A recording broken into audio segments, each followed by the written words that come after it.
نماز کی اہمیت اور بیٹھ کر نماز پڑھنے کا حکم۔ بسم اللہ الرحمن الرحیم۔ السلام علیکم ورحمۃ اللہ وبرکاتہ۔ پیارے بھائیوں اور بہنوں، آج کی اس مبارک ویڈیو میں ہم نماز کی اہمیت اور بیٹھ کر نماز پڑھنے کے حکم پر بات کریں گے۔ اللہ تعالیٰ نے نماز کو اپنے بندوں کے لیے سب سے اہم عبادت بنایا ہے۔ یہ وہ عمل ہے جو انسان کو اللہ کے قریب لے جاتا ہے، دل کو سکون دیتا ہے اور آخرت میں کامیابی کا سبب بنتا ہے۔ نماز صرف ایک عبادت نہیں بلکہ یہ ہماری زندگی کو صحیح راستے پر چلانے کا ذریعہ ہے۔ یہ ہمارے گناہوں کی معافی کا سبب ہے اور اللہ کی رحمت کو حاصل کرنے کا سب سے بہترین طریقہ ہے۔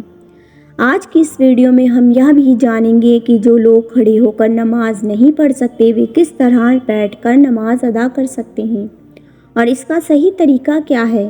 تو اس ویڈیو کو آخر تک ضرور دیکھیں اور اسے زیادہ سے زیادہ شیئر کریں تاکہ اور بھی لوگ اس سے فائدہ اٹھا سکیں۔ نماز کی اہمیت۔ پیارے دوستو، نماز اسلام کا دوسرا سب سے اہم رکوع ہے اور یہ ہمارے ایمان کی پہچان ہے۔ اللہ تعالیٰ نے قرآن پاک میں فرمایا، نماز قائم کرو کیونکہ نماز بے حیائی اور برے کاموں سے روکتی ہے۔ رسول اللہ صلی اللہ علیہ وسلم نے بھی نماز کی فضیلت پر کئی احادیث بیان کی ہیں۔ ایک حدیث میں فرمایا، قیامت کے دن سب سے پہلا حساب نماز کا لیا جائے گا۔ اگر وہ صحیح ہوئی تو باقی اعمال بھی صحیح ہوں گے اور اگر وہ خراب ہوئی تو باقی اعمال بھی خراب ہوں گے۔ نماز اللہ کی عبادت کرنے کا سب سے بہترین طریقہ ہے۔ یہ گناہوں کی معافی کا ذریعہ ہے، یہ دل کو سکون دیتی ہے، یہ شیطان سے بچانے کا ذریعہ ہے اور یہ انسان کی دنیا اور آخرت دونوں کو سنوارنے والی عبادت ہے۔ نماز کے فائدے۔ نماز گناہوں کو مٹا دیتی ہے۔ رسول اللہ صلی اللہ علیہ وسلم نے فرمایا، اگر تمہارے دروازے پر ایک ندی ہو اور تم روز اس میں 5 بار غسل کرو تو کیا تمہارے جسم پر کوئی میل بچے گا؟ صحابہ کرام نے عرض کیا، یا رسول اللہ، بالکل نہیں۔ تو آپ صلی اللہ علیہ وسلم نے فرمایا، یہی حال 5 وقت کی نماز کا ہے۔ یہ گناہوں کو دھو دیتی ہے جیسے پانی میل کو دھو دیتا ہے۔ نماز جنت کی کنجی ہے۔ رسول اللہ صلی اللہ علیہ وسلم نے فرمایا، نماز جنت کی کنجی ہے۔ نماز رزق میں برکت لاتی ہے۔ جو لوگ نماز کی پابندی کرتے ہیں اللہ تعالیٰ ان کے گھر میں رزق میں اضافہ فرماتا ہے اور ان کے کاموں میں آسانی عطا کرتا ہے۔ بے شک نماز اللہ کی حفاظت میں رکھتی ہے۔ جو شخص فجر اور عشاء کی نماز پڑھتا ہے وہ اللہ کی حفاظت میں رہتا ہے۔ بے شک نماز سے شیطان دور بھاگتا ہے۔ جب انسان نماز پڑھتا ہے تو شیطان اس سے دور بھاگتا ہے کیونکہ نماز اللہ کے نور کو بڑھاتی ہے۔ بیٹھ کر نماز پڑھنے کا حکم۔ کئی لوگ ایسے ہوتے ہیں جو کسی بیماری یا کمزوری کی وجہ سے کھڑے ہو کر نماز نہیں پڑھ سکتے۔ ایسے لوگوں کے لیے اسلام میں بیٹھ کر نماز پڑھنے کی اجازت دی گئی ہے۔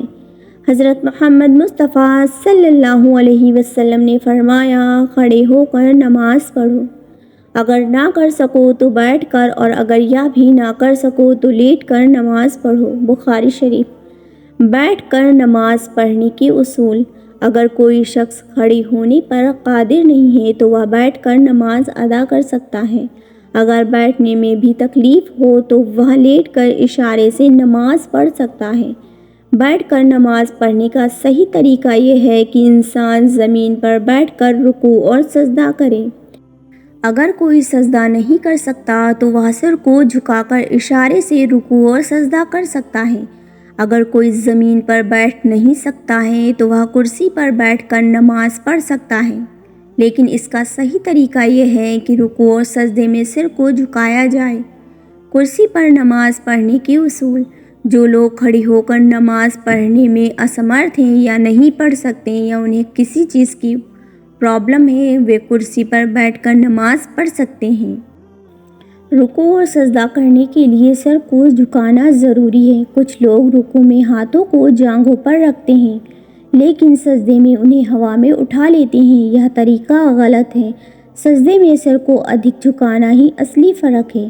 اگر کوئی شخص زمین پر بیٹھ سکتا ہے تو اسے زمین پر بیٹھ کر ہی نماز ادا کرنی چاہیے، کیونکہ کرسی کا استعمال صرف مجبوری کی حالت میں کرنا چاہیے۔ پیارے بھائیوں اور بہنوں، نماز صرف ایک عبادت نہیں بلکہ یہ ہماری زندگی کو کامیاب بنانے کا سب سے بہترین طریقہ اور بہترین ذریعہ ہے۔ یہ ہمارے گناہوں کو مٹاتی ہے، دل کو سکون دیتی ہے اور ہماری آخرت سنوارتی ہے۔ جو لوگ کسی بیماری یا کمزوری کی وجہ سے کھڑے ہو کر نماز نہیں پڑھ سکتے، ان کے لیے بیٹھ کر نماز پڑھنے کی اجازت ہے، لیکن اس کا صحیح طریقہ اپنانا ضروری ہے۔ اللہ ہم سب کو نماز کی پابندی کرنے والا بنائے اور اسے ہمارے گناہوں کی معافی اور جنت میں داخلے کا ذریعہ بنائے، آمین۔ اگر آپ کو یہ ویڈیو پسند آئی ہو تو اسے لائک کریں، کامنٹ کریں اور زیادہ سے زیادہ لوگوں تک شیئر کریں، تاکہ اور لوگ بھی اس بات کو جان سکیں اور اس کا فائدہ اٹھا سکیں۔ تو میں آپ لوگوں کو لاسٹ میں ایک سوال آپ لوگوں سے پوچھنا چاہتی ہوں کہ رمضان میں کتنے عشرے ہوتے ہیں؟ رمضان تو 30 دن کا ہوتا ہے، لیکن ان کو کتنے عشروں میں ڈیوائیڈ کیا گیا ہے؟ جن لوگوں کو بھی اس سوال کا جواب پتہ ہو تو وہ کمنٹ باکس میں ضرور بتائیے گا، اور اللہ تعالیٰ کا کوئی بھی ایک سا نام ضرور لکھنا کمنٹ باکس میں۔ ویسے تو دوسرا عشرہ شروع ہو چکا ہے، اب آپ لوگوں کو کمنٹ باکس میں بتانا ہے کہ دوسرا عشرہ کون سا ہے، وہ آپ کو کمنٹ میں ہی بتانا پڑے گا۔ آپ اگر بتائیں گے تو بہت اچھی بات ہے، آپ کو پتہ چلے گا، لیکن میں اگر نہیں بتا پائیں گے تو میں اگلی ویڈیو میں آپ کو اس کا جواب ضرور دوں گی انشاءاللہ۔ تو ویڈیو کو لائک کریں، شیئر کریں اور چینل پر اگر نئے ہوں تو چینل کو ضرور سبسکرائب کر دیں۔ کامنٹ کر کے بتایا کریں کہ آپ کو میری ویڈیو کیسی لگتی ہیں، کیسی نہیں لگتی ہیں۔ تو پھر ملیں گے ایک نئے موضوع کے ساتھ، تب تک کے لیے اللہ حافظ۔ دعاؤں میں یاد رکھیں اور اپنا بہت سارا خیال رکھیں، اور اس رمضان جتنی ہو سکے عبادت کریں، نوافل پڑھیں، نماز پڑھیں، قرآن کی تلاوت کریں، اللہ سے اپنے گناہوں کی معافی مانگیں، زیادہ سے زیادہ صدقہ خیرات کریں۔ اگر آپ کے پاس 100 روپے ہیں تو آپ اس میں سے 20 روپے نکال کر کے کسی مسکین کو، کسی غریب کو، اپنے پڑوس میں دیکھیے کوئی غریب رہتا ہے اس کو دے دیجیے، آپ کے ان 20 روپے سے ان کا بھلا ہو جائے گا۔ اور جتنا ہو سکے آپ صدقہ کریے، اور آپ کے گھر میں اگر افطار بن رہی ہے، اچھا کھانا بن رہا ہے، آپ کے پڑوسی کے یہاں نہیں ہے، تو آپ اپنے گھر سے تھوڑا سا دے کر ان کے دسترخوان پہ سجائیے۔ اللہ تعالیٰ آپ کی رزق میں اتنا اضافہ کرے گا، اتنا اضافہ کرے گا کہ آپ رکھ نہیں پائیں گے۔ اور دوسرا عشرہ شروع ہو چکا ہے، تو میں آپ لوگوں کو دعا بتا دیتی ہوں کہ دوسرے عشرے میں آپ کو یہ دعا پڑھنی ہے، استغفر اللہ رب من کل ذنب واتوب الیہ۔ تو آپ کو کثرت سے 10 دن جب تک دوسرا عشرہ ہے تب تک آپ کو یہ دعا پڑھنی ہے۔ انشاءاللہ تعالیٰ اللہ تعالیٰ آپ کی مغفرت کرے گا، آپ کی گناہوں کی بخشش کرے گا، آمین۔ تو پھر ملتے ہیں نیکسٹ ویڈیو میں، تب تک کے لیے اللہ حافظ۔ دعاؤں میں یاد رکھیں۔